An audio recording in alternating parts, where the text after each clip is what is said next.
guys, this is going to be the first episode of the series See It, Make It. In this series, I'll attempt to make a lot of things that I see over the internet. Be it pictures, videos from any post, any screenshots that I have, or anything on the internet. This is going to be a true test of how things look in my head versus in real. Today, I'm going to attempt to make one of this. So this is something that I've seen all over the internet in different forms. I wanted to make one for myself, and why not make one for the keys? For inspiration, I hopped onto Pinterest, and here are the few favorites of mine. Effectively, I just want to make something which looks like this, but on top of that, I want to make two changes. This one is relatively flatter, but I would need something which looks a little bit like a bowl. I'm going to get the shape of how the light green one looks. On top of that, I would like to have a handle kind of thing. Not that I will actually use it to lift it up, but then just the main vein which would look like an handle like we can see in this one. So effectively, I'm going to make this one, these two changes. So I want an oval shape. For this, I have this bowl which will work the best. I had drawn a Monstera earlier on the paper, which I'm placing on the bowl to see if it would fit. I don't want to be in a situation where my clay is bigger than my bowl. To start with, I'm rolling the clay. While doing that, I see some air bubbles. I am poking these to get the air out. If you skip this, you might end up getting big cracks after your clay is dry. To check if the clay is big enough, I'm placing the drawn Monstera on the rolled clay. Because the clay sheet is not a perfect circle, I'm rotating the picture to see if it would fit in a different position. Nope, looks like I have to roll it a little bit bigger. Once it's big enough, I again place the paper back on the clay. Then I'm running my fingers over the borders of the leaf to ensure that the clay is big enough. Once I'm sure, I'm using my pencil to make an impression. By the way, this also includes the impression that I don't necessarily need to cut.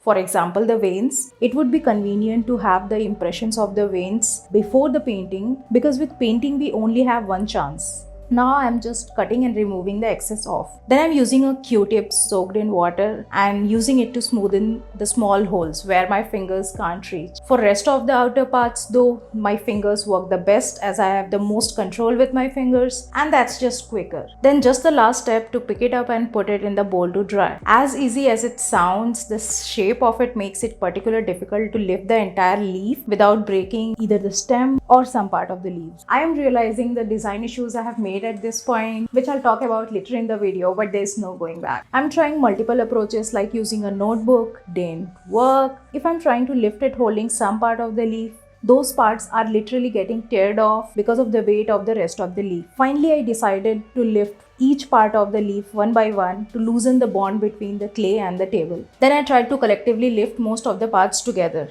and somehow made it to the bowl.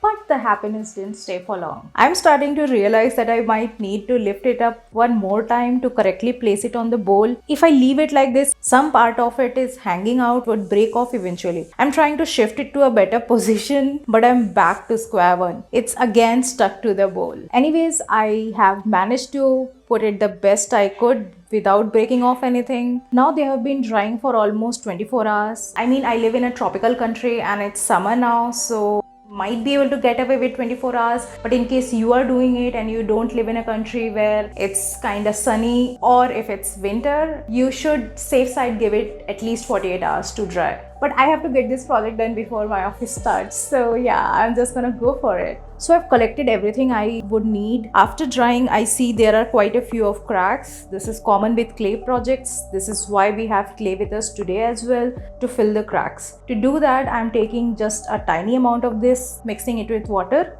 to make it easy to spread, and filling the cracks with it. Because if it breaks later on, I'll be out of options. And also because we haven't painted it yet, it'll be easy to conceal any issues. Now I'm going to start with the paint. I want to paint it forest green. Soon after I start to paint though, I started to realize that it's looking more like teal and less like green. So I tried to dilute it to see if it would look anything like green, but no, I'm just shocked to see it wouldn't dilute. Why not? I am rather darkening the remaining places too. Similarly for the back part of it, I see the color is not even, but it's okay. Distressed and organic is what I am anyways going for. Also, while I'm painting, the main vein comes off. Awesome. I had fixed this part earlier, but because this part was a little too fragile from when I was trying to lift the entire leaf off when it was wet, I probably ended up tearing some part of it. And of course, after the fix, I didn't give it enough time to dry. But no worries, I'm not gonna throw this away. I'm gonna keep this so that we can stick it back. Learn from my mistake, guys. Give it time to dry. Also, in the later part of the video, I'll tell you how you can prevent your leaf from tearing. You saw the struggles I went through. You don't have to go through that. For you, it will be a smooth process. Overall, I'm giving it 2 coats of the color. Second, after the first coat was mostly dried off. After the green dried entirely, which didn't take long, it's time to paint the leaf veins. I'm using a bronze gold color for this. Because I had kept the impressions on the leaf for the veins as well, it's convenient to just go over the lines, not having to make any decisions on where should the next vein go, and hence no mistake. Also, 3D veins will of course look way better than 2D veins, so make sure you also make an impression for the veins as well. I'm also painting the borders for definition. Though it is looking good on camera, but it's looking a little bit too artificial in real life with the rigid gold lines. At this point, I got very much confused. I felt it was not going the way I would ideally want it to. So I stopped recording and tried to figure out and do things till I was happy with it. So eventually it started looking like this. The half black and half golden veins that you see here look very organic. But let me explain how I achieved that. Remember, I was unhappy with the golden veins, so I attempted to paint them over with black. But after I did, I was still not happy. So I tried to remove the black. At that point, some part of the black was dried up and some was not. So while I tried to wipe it up with a soaked sponge, all of the black paint which was dried did not get wiped, and the black which was still wet got wiped. The black tint also spread over the teal part of it, making it a bit darker. So this whole dark teal, black and golden, everything kind of smudged over each other, gave a cohesive look, and there were no more rigid lines, and it started to look more organic, as to someone has made it rather than looking like an industrial product. Now we'll fix the broken leaf part. For that, I'm using a little Fevikwik. In 10 seconds, it's back with the rest of the leaf. Now to give the protective and waterproof coating, I'm using a solution of Fevicol. For this, of course, you mix water and Fevicol, but the consistency should not be very thick nor too watery. Too thick will show up as a coat and will get peeled off easily like a layer. Too thin will work though with the waterproofing, but will not give it strength. But don't worry much about it. I'm just using double coats for this. Second coat when the first is dried at least 70%. Also, these will never be entirely waterproof. What that means is, of course, you can rinse this with water or wipe it down, probably with a damp cloth, but you cannot use it as a utensil essentially. So for this Monstera leaf, I wanted to give it a little bit of shine. So for that, I didn't have a varnish or anything with me, but I did had a nail polish top coat with me from past couple years, which I was not using. Yes, I just used it on top of everything. So yes, it just started shining. But before we see the final look, let's go through the important tips that you will need so you don't make the mistakes that I have done. Remember how it was very difficult for me to lift the wet leaf? So to prevent that kind of issues, use a plastic film to roll your clay on. So in that case, once you are done with the entire cutting and everything, you don't have to try to lift the leaf itself. You can lift the plastic film as a unit, so that does not put any stress on the joints and you won't be ending up tearing parts like I did.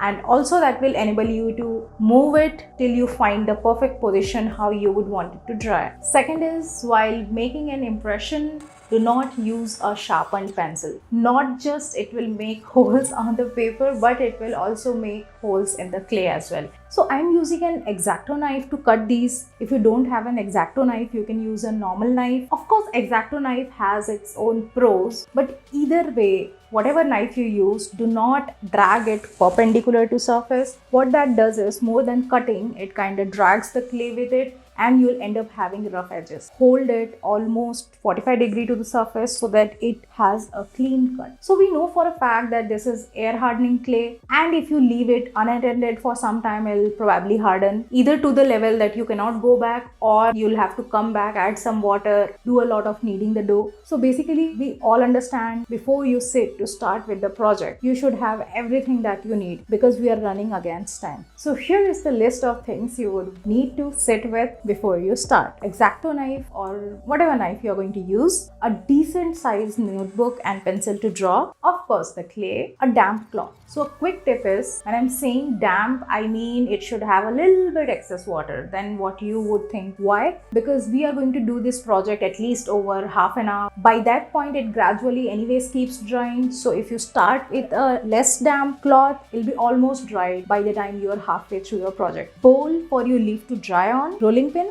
a cup of water, and then earbud. And the next is, on the day of painting, of course we are not running against time. You can have all of your time that you need, but still, in case you need a list of the things you would need on the painting day as well, so here it is. Of course these are apart from the things that I have listed already. For example, the damp cloth you still need today, the clay you still need today, covering your surface still need today. So apart from these, what all do you need? A small piece of sponge, a sanding paper, colors, brushes, Fevicol, a varnish or a nail top coat, and a container to make a Fevicol solution.